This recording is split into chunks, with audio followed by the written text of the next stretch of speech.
भेड़ की 100 साल की जिंदगी से अच्छा है एक दिन की शेर की जिंदगी।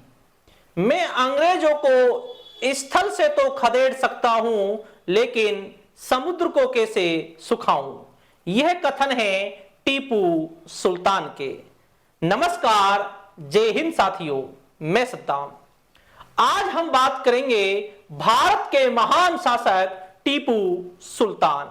जब हम टीपू सुल्तान की बात करते हैं तो टीपू सुल्तान जो अंगूठी पहनते थे उस पर राम लिखा हुआ था, और जब हम उसकी नीलामी की बात करते हैं तो 1,40,00,000 के लगभग उसकी नीलामी हुई थी।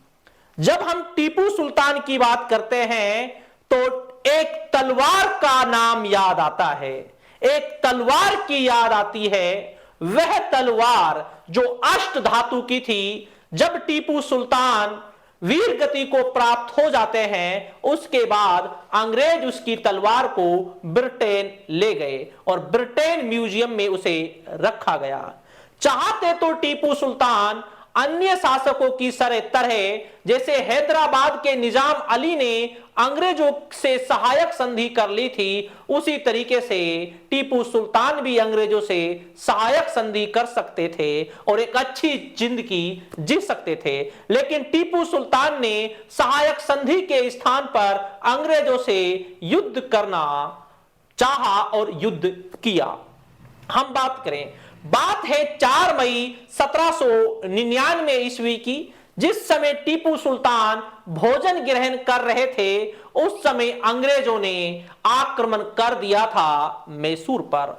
उस समय टीपू सुल्तान का सैनिक टीपू सुल्तान के पास दौड़कर आए और कहा कि साहब आप बोले तो मैं अंग्रेजों से कह देता हूं कि हम आपसे सहायक संधि करने के लिए तैयार हैं। उस समय टीपू सुल्तान ने कहा नहीं, आज तो शहादत का दिन है, और टीपू सुल्तान ने अपनी तलवार निकाली और अंग्रेजों से युद्ध के लिए चल दिए और युद्ध करते हुए वीर गति को प्राप्त हुए। टीपू सुल्तान अपने जीवन में कभी अंग्रेजों के सामने उन्होंने सर नहीं झुकाया, जैसे अन्य शासक अंग्रेजों के सामने सर झुकाया करते थे। जब टीपू सुल्तान की जब धर्म की बात की जाती है तो टीपू सुल्तान सभी धर्मों के सम्मान करने वाले थे। राम नाम की वो अंगूठी पहनते थे। अपने सिक्कों पर हिंदू देवी देवताओं के वो चित्र बनवाते थे। उसके सिक्कों पर हिंदू देवी देवताओं के चित्र बने हुए थे, जैसे शिव और पार्वती के चित्र।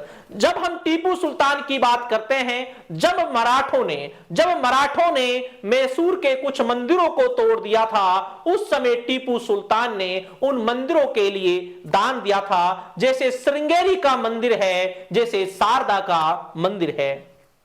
टीपू सुल्तान की जो राजधानी थी श्रीरंगपट्टनम, उस श्रीरंगपट्टनम में एक मंदिर था। जी हां, श्रीरंगपट्टनम में मंदिर था, जो मंदिर दुर्ग के पास ही स्थित था, लेकिन टीपू सुल्तान ने कभी भी वहां पर जो पूजा पाठ हुआ करती थी वहां पर कभी भी उन्होंने रोक या प्रतिबंध नहीं लगाया था। जी हां, जब टीपू सुल्तान युद्ध के मैदान में वीर गति को प्राप्त हो जाते हैं तो उस समय वेले जली कहते हैं अब पूर्व का साम्राज्य अर्थात भारत का साम्राज्य अब हमारे कदमों में है। जब टीपू सुल्तान वीर गति को प्राप्त हो जाते हैं और उसके कुछ समय बाद ही मराठों ने अंग्रेजों से सहायक संधि कर ली थी। मराठों को जब तक टीपू सुल्तान जीवित थे तब तक मराठों को यह उम्मीद थी कि अभी भी टीपू सुल्तान रुख बदल सकता है। जी हां, और अंग्रेजों को जो सबसे ज्यादा जो खौफ था वो टीपू सुल्तान से था,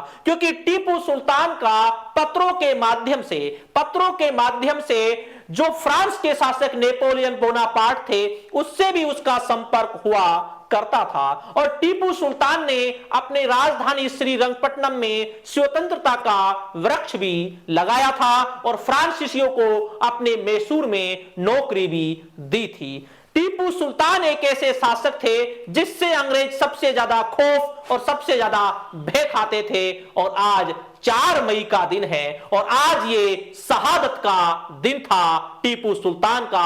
आज के दिन ही टीपू सुल्तान अंग्रेजों से युद्ध करते हुए आंग्ल मैसूर चतुर्थ युद्ध में 4 मई 1799 ईस्वी में शहीद हुए थे।